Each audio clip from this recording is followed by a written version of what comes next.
Okay, awesome. So, just start with, I'm Edward Brogbelt, and I'm just presenting what I've done in terms of the project for digital twins for underground infrastructure inspection.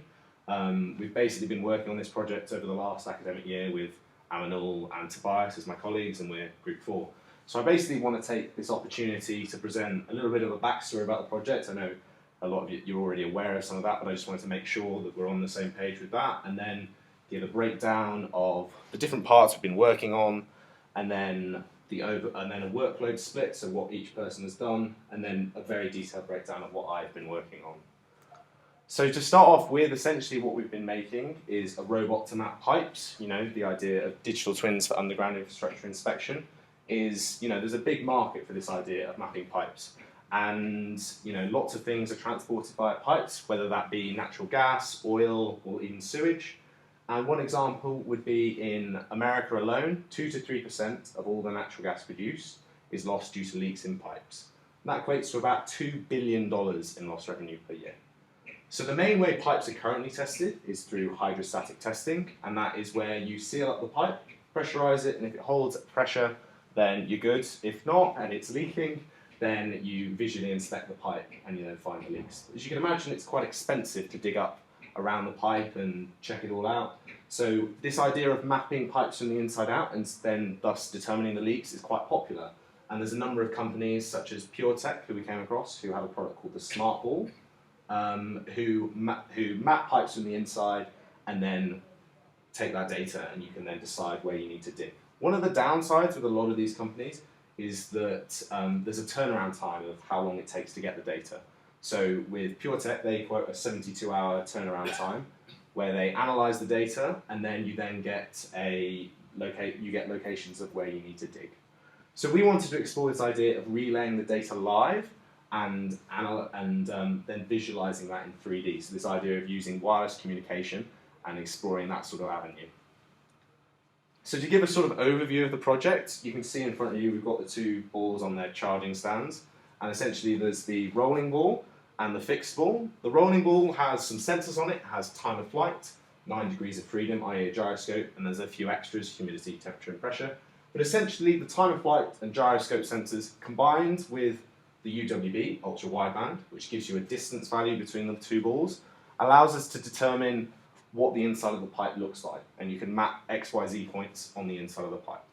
Those points are then sent via Bluetooth to the fixed ball, and then from the fixed ball out over an IoT protocol, MQTT, to AWS.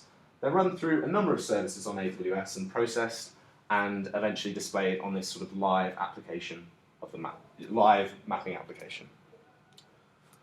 Going on from there, the workload split, just to give a brief breakdown, is I'm responsible for the enclosure, so that you can see here. The embedded system, so the majority of the hardware, basically all the hardware apart from, there's 2 microcontrollers in each, so one of them, the SD card readers and the time of flight sensors, that's Aminul's department, but everything else is me. And then also that Wi-Fi transmission from the fixed ball out to AWS over MQTT. Aminul is responsible for the SLAM algorithm, simultaneous localization and mapping algorithm.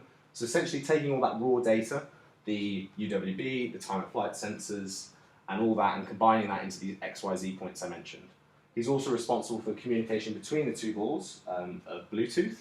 And then once that data is in AWS, Tobias is responsible for the processing through a number of AWS services and the visualization of the data in the 3D web application I mentioned earlier.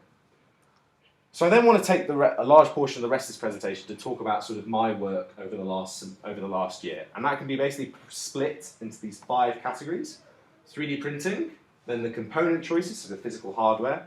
Then once that was all working, the PCB designing, the Arduino programming, so the basic code that's on the microcontrollers that I chose. And then as I'm group rep, a little bit about the group management side of things. So the 3D printing, one of the reasons we chose to 3D print is because this idea of having a custom case was really important with these time of flight sensors. The idea with the SLAM algorithm is you need to know exactly where these sensors are in the real world, and where they are, more so where they are related to each other. So this idea of 3D printing and then knowing exactly where they are in our model allowed Aminul's SLAM algorithm to work much better, and actually work at all, to be honest. If we didn't know exactly where they were, it'd be much more difficult to do that. So it lent itself to designing something from the ground up like this. I looked at other possibilities, such as things like hamster balls or project boxes, and there was nothing that would quite fit the bill. But 3D printing doesn't come without its drawbacks. For example, each of these balls took 30 hours to print, and the stands they're stood on took 15 combined. So we're talking 75 hours of mechanical print time, and I had plenty of failures with some of them. So I think one of the things that emphasises in 3D printing is that it's really important to follow a sort of iterative design process. So I had a number of issues with getting things to work, tolerances to fit, and you can see on the left those three test pieces are essentially this top section on the fixed ball, and it's testing the two threaded parts that fit into there. And only on the third attempt did I actually get the parts to fit. So as you can imagine, if I printed half a ball, that's 15 hours of wasted time, and thus this idea of developing it over a period of time is really, really important with this. And then that's the final design. We've got the two there, stood on their wireless charging stands, and I think it was the right approach to take 3D printing. There's a number of considerations to take into effect. For example, like mentioned in earlier presentations about like waterproofing and things, but with the time-of-flight sensors needing to be exposed, then it was felt that 3D printing was appropriate here. Just to finish off with the 3D printing, I just wanted to point out a number of the different design aspects. So as I mentioned earlier, we've got the wireless charging points. There's some, the points within the two so that the coils line up correctly. So the coils line up correctly, and you get the best efficiency rate of charging. And then the top middle photo you can see is if you unscrew the balls and you look down from the top, that is where the wireless charging coil sits. Under that circle, that's a screw-in cap that pushes it flush. And then the photo to the right, in the top right-hand corner, is the battery compartment, which is the same section, but just with the batteries on top. There's two brackets to mount that in place, and that's all the power management done in the bottom of the ball. Then from there, the bottom central photo is the time-of-flight sensors and what those look like from the inside. Again, going back to that idea of iterative design, those are some test pieces I did, with the initial one being the size, the initial hole on the far left being the size of the actual sensor that Aminal chose. And it later transpired that rather than just needing a direct line out, they needed an exclusion cone. So there's an 8mm hole and then a 10mm, both diameter holes. And we decided upon the 10mm as that worked most reliably. From there, there's then the fourth piece has got some mounting holes. And then the final piece over there is just the GPS antenna connection. So that's where you can screw in an external antenna for a GPS reference point. So going on from the 3D printing, a large part was the component choices that I picked. I was responsible for a large part of the hardware in this and making those decisions. And the microcontroller on the left is the Adafruit ESP32 Hussar. And the reason for choosing that mainly is because it's an ESP32 microcontroller. It's Wi-Fi and Bluetooth enabled, and that's one of the benefits of ESP32. And it enabled us to be able to do that MQTT connection to AWS. So that was a big part. The other reason for choosing it is Adafruit is a big name brand. There's lots of documentation around, and there's lots of support available with libraries, etc. online.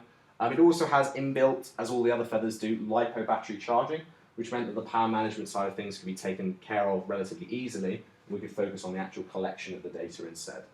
And then going on from there, the central photo, the ultimate GPS breakout. The reason for choosing that is I've used that exact module before in a project I did last year, the Embedded Systems project where I did a GPS navigation device. And the benefit of this is it's got I think it's called a UFL connector on the top, which basically allows you to attach an adapter, which is out of the top here, and allows you to plug in an external antenna easily. Going on from there, UWB is the DWM1000 on the far right, and essentially that module is then sat on top of a breakout board. The breakout board, the smaller one in the photo, isn't of my own design, it's of a commercially available online design, and the reason for doing that is just because it sped up the route to production. At the time of ordering the DWM1000s, I hadn't realised that I wasn't going to be able to directly solder on header pins for a standard breadboard, and hence we wanted to get it working as fast as possible, and this idea of just using a commercially available one that I still had to assemble and solder all the components on made sense that it was going to be quicker, as I had limited PCB design knowledge at the time. Going on from there, there's a number of smaller parts that you'll see in the next couple of slides, where things like the wireless charging cords, the battery, and there's some switches, LEDs, resistors, etc. So once all the design was done, I then had to go into the PCB design of things. So, we had it all on breadboards, all working, and the only downside was that this isn't going to fit in this custom enclosure that we were hoping to use. So the PCB design was a big part of what I did next. I did a LinkedIn learning course on how to learn how to use Eagle, and through that basically designed these PCBs. And essentially the largest photo on the left is the PCB that's in both of the balls, and due to using both microcontrollers, as in there's the Hussar, which goes on the far left here, and then there's Aminul's microcontroller, which is a feather sense, we'll talk about that later, goes in the middle. Between that, there's enough pins to be able to connect all of the hardware in both scenarios. So there's some slight differences in hardware between the two, but we could still reuse the same PCB. It was then suggested that we should also have a copy suggested by our supervisor, that we should have the far right version as well, which is the only difference there is the DWM1000 doesn't sit on a breakout board. It can be directly mounted on, and thus there's no need to purchase that additional breakout board that we did earlier. Due to delays with Mouser, the only supplier in the UK who sells the DWM1000, shipping delays with them, we ended up using this in the final project. But if this was to be expanded further, it would make sense to use the other PCBs, which we also have. From there, one of the downsides of this idea of reusing all the components we'd already done is that the micro USB connectors for programming are difficult to access in this scenario, and there was no way to configure them very much differently. As you can see, it's quite space limited with the size we were hoping to achieve. So these right angle adapters you can see in the bottom were made, and they plug in and basically allow you to be able to connect and program the microcontrollers from a better angle. Because you'll see on the next slide that, that the access is difficult to get at. So in this you can see all the different parts. Essentially we've got on the far left, those are connections for the LEDs which come out the top, and you can see on the sides here. Then have my main microcontroller, the adapter, the DWM1000, and then Aminul's choice of microcontroller and micro SD card reader, another adapter, and then the GPS is sat on the other side, and there's connections for the time of flight sensors here and here, and then power connections for batteries, and then some switches to be able to individually turn the power off to each microcontroller. There's also here some more pins that you might have noticed, which are to allow some expansion of the project. That's an I2C connection to allow a motor driver board to be connected. So this device could be made non-passive in the future, potentially. And this, just to give some context, this one that you're looking at right here is the stationary ball, but as I mentioned earlier, the fixed, and they're the same PCB, and this is, if you unscrew it and you look at the top half, that's mounted in there. So going on to the next stage, essentially there's the Arduino programming. Rolling ball is relatively simple from my perspective. All I have to do is calculate the UWB distance. The two chips send packets between each other, and through that you're able to calculate the distance. And then I need to send that distance over a serial connection, or a UART connection, between my microcontroller and the other microcontroller, and then Aminul can then process that. In the stationary ball, it's a little bit more complicated. I have the ESP32 is really put to use here with the AWS connection. It connects to Wi-Fi. It's a bit of a pain to connect to edge roam, so it connects to a hotspot and then to AWS. And then there's also the GPS location collection and the DWM1000 packet passing, so it's working out so that the other module can then determine its distance from it. From that, to give a bit of context, going back to the whole system, I have the distance calculated in here, I transfer that to Aminul, he then transfers over Bluetooth to here, XYZ points, he then transfers them to me, and I receive those XYZ points. I then process them, I then essentially just transmit them up to AWS over MQTT. So going on to some group management, as I'm the group representative, a large part of being that is some organisation and communication. From an organisational standpoint, I've been had to organise meetings both with our supervisor and without. We've been organising sort of having days in the labs where we're all coming in. One of our members doesn't live in Leeds at the moment, so it's organising that and making sure that we're all on the same page. And then in terms of keeping the wiki up to date, we have the wiki page on the Minerva, which has all of our meeting minutes, our group progress, and all that's all there and easily accessible. In terms of communication, I'm the point of contact with the group, so people who want to come and speak about the project speak to me, and then also speaking to the support technician staff, Andrew and Scott, for BOM ordering and all that sort of thing. And it's really helped me develop my sort of communication and speaking skills quite a lot, I'd say. And then just to add to that, it's important within our sort of group to be able to communicate clearly your ideas, and this has been an opportunity for me to develop that quite a lot.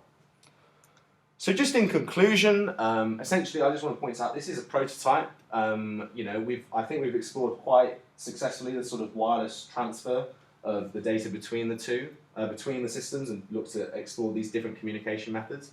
There's been a few issues that we've had with the UWB and Bluetooth. The UWB doesn't refresh overly quickly. That's one issue that we've had with sort of the distance, getting real-time distances, getting them fast enough. And then the Bluetooth occasionally drops out. But the Bluetooth, for example, is a relatively flexible protocol, you know, with IoT and all that. So transmit power could potentially be increased, but you'd have to allow for that within your battery management. And then the UWB we think could be stabilized by adding, at the moment there's just, to keep it simple, there's just the 2 DWM1000s, but if you added more, then essentially you would get a triangulation system rather than just a distance value. And there's a number of other things, like time-dependent features that I would have liked to have implemented. You know, the I2C connection I mentioned earlier would have been nice to be able to get it as a sort of a rolling robot, like an active device, similar to, you know, a Sphero. That would have been quite cool. But it sort of opened my eyes to the sort of time frame you can expect to get these things working in. And yeah, but overall, I think, you know, I think it's a relatively decent project. It's you know, we've put a lot of effort into it, and we wouldn't have got this far without putting a pretty substantial amount of work in. And I'm pretty proud of what we've achieved. My colleagues have been great working on this, and it's been really, really enjoyable. And yeah, I think that, so thank you very much for listening, and that's it if you've got any questions.